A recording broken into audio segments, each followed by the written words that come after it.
Halo Sobat YouTube Made in Lombok, selamat datang di channel Made in Lombok, channel yang memberikan inspirasi dan membahas hal-hal yang menarik di sekitar kita.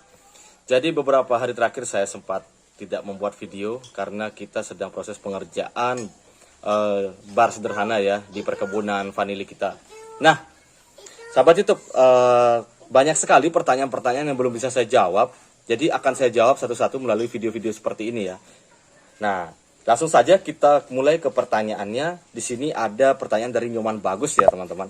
Di sini pertanyaannya mantap sekali ya. Ada 3 pertanyaan. Yang pertama itu pohon vanili akan mati setelah dipanen. Yang kedua, biaya satu tajar vanili berapa tandan atau berapa banyak buahnya. Biasanya satu tajar vanili berapa tandan buahnya. Yang ketiga, untuk lahan 1 are berapa pohon vanili yang bisa dimasukkan.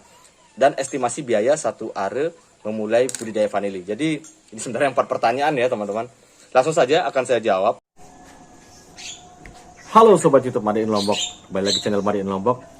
Buat kalian yang sibuk sekali melakukan aktivitas maupun di luar ataupun di dalam rumah, jadi buat kalian tentunya butuh energi tambahan ya. Nah, saya untuk melakukan hal tersebut biasanya saya membutuhkan yang namanya kopi teman-teman.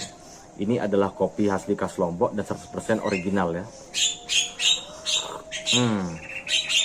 Rasanya tentunya sangat luar biasa dan sangat orisinil. Buat kalian yang mau pesan bisa langsung pesan. Ini adalah produk kami 100% dari UMKM, dari lokal ya. Dan ini perkebunan kopi yang saya kembangkan. Namanya Kopi Dersi Lombok ya. Kopi khas Lombok, kopi pasir laut. Harganya murah, hanya 80.000 sekilo. Ada juga kemasan 1/4 dan juga setengah kilo. Buat kalian yang mau beli, silahkan ada di deskripsi atau bisa WhatsApp langsung ke nomor ini. Kita ngopi dulu sebelum kita memulai video kali ini. Sebenarnya pohon vanili akan mati sehabis dipanen. Jawabannya itu mirip seperti pisang ya teman-teman. Kalau mati sih enggak.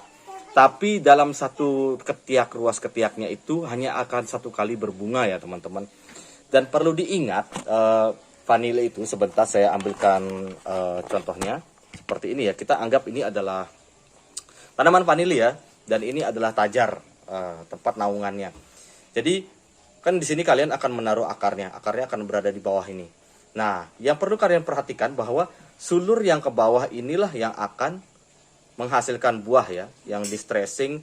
Bentuk stressing ada macam, apakah kalian menggunakan stressing pucuk, potong pucuk atau potong akar udara, ada banyak sekali stressingnya, atau dipencet-pencet, bisa banyak sekali metode stressing, asalkan itu kalau tanaman vanilinya itu sudah tua ya teman-teman, baru bisa dia dilakukan stressing agar bisa berbuah. Nah, perlu diingat sulur yang ke bawah inilah yang akan mengeluarkan bunga ya, dan kemudian bunga itu akan kita polinasi menjadi buah ya.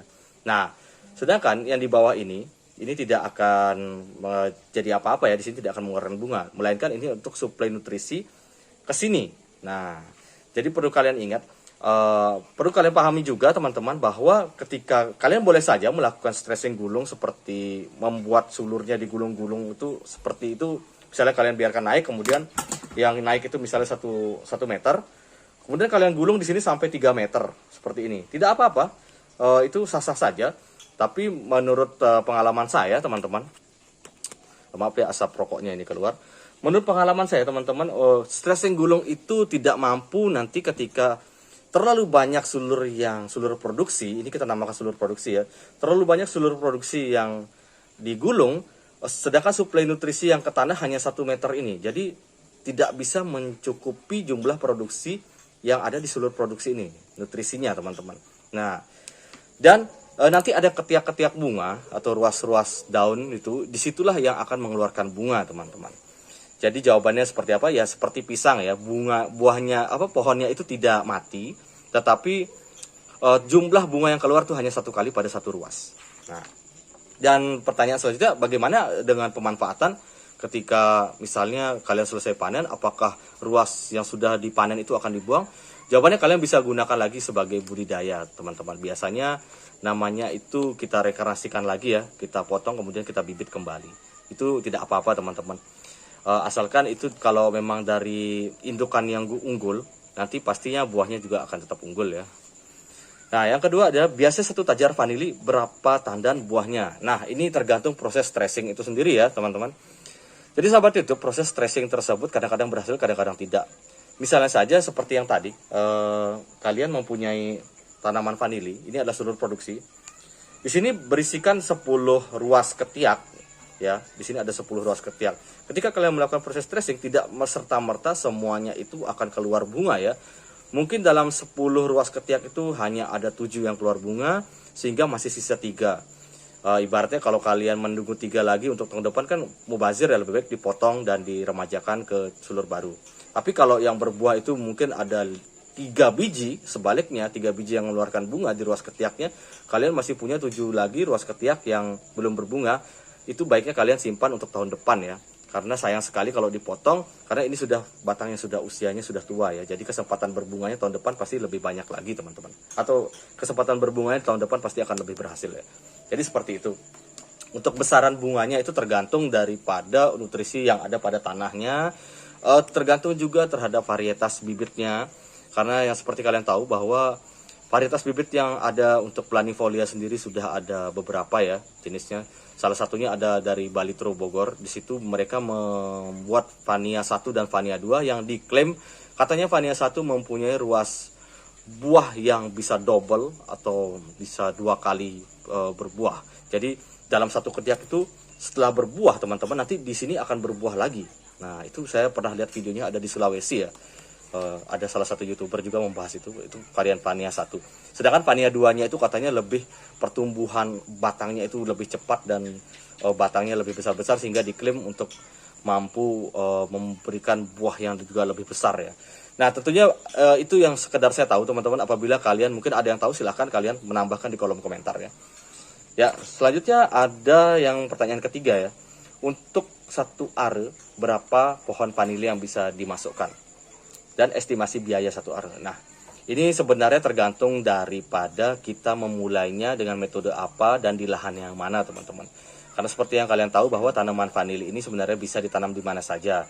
Apabila kalian menanam di dataran rendah dengan intensitas cahaya yang tentunya tinggi, tapi kalian mendapatkan sumber air yang banyak, yang tidak susah, di situ kalian bisa membudidayakan vanili dengan cara modern ya, seperti yang ada di lahan saya. Itu kita menggunakan seed house, kemudian kita memasang instalasi, itu biaya cukup mahal ya. Dan juga itu akan ditentukan dengan jarak tanam antar pohon vanili.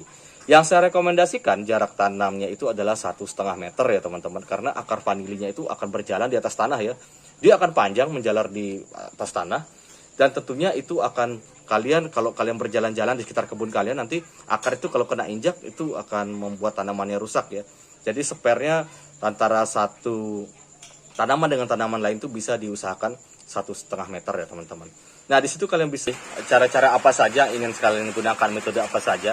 Tapi kalau kalian mempunyai lahan yang artinya berada di ketinggian, kalian bisa mengikuti cara-cara petani sederhana atau cara-cara tradisional. Itu hanya menggunakan pohon gamal ataupun pohon banten. Itu saya rekomendasikan ya. Jadinya kalau kalian tidak mengeluarkan biaya banyak juga, yang penting pada intinya kalian rajin untuk membersihkan agar tidak banyak gulma. Dan juga kalian kalau terkena jamur, kalian bisa menggunakan trichoderma ya untuk mengatasi jamur-jamur itu. Saran saya ketika kalian ingin memulai budidaya vanili, kalian pertama-tama tentukan lahan yang memang belum ada infeksi jamur ya terhadap tanaman vanili. Artinya bebas jamur. Nah di situ saya pasti nanti kedepannya akan lebih bagus lagi ya. Dan untuk biayanya masing-masing berbeda ya, tergantung kisaran. Ya kalau kalian ingin membeli bibit, bibitnya variasi. Kalau yang di farm kami itu teman-teman, kami menjual kisaran seharga 18.500 sampai dengan harga 55.000 ya, tergantung dari besar batang dan ukuran ya teman-teman. Panjangnya biasanya 1 meter teman-teman. Nah kalian bisa memperoleh bibit di mana saja, di online ataupun di petani lokal terdekat kalian bisa usahakan.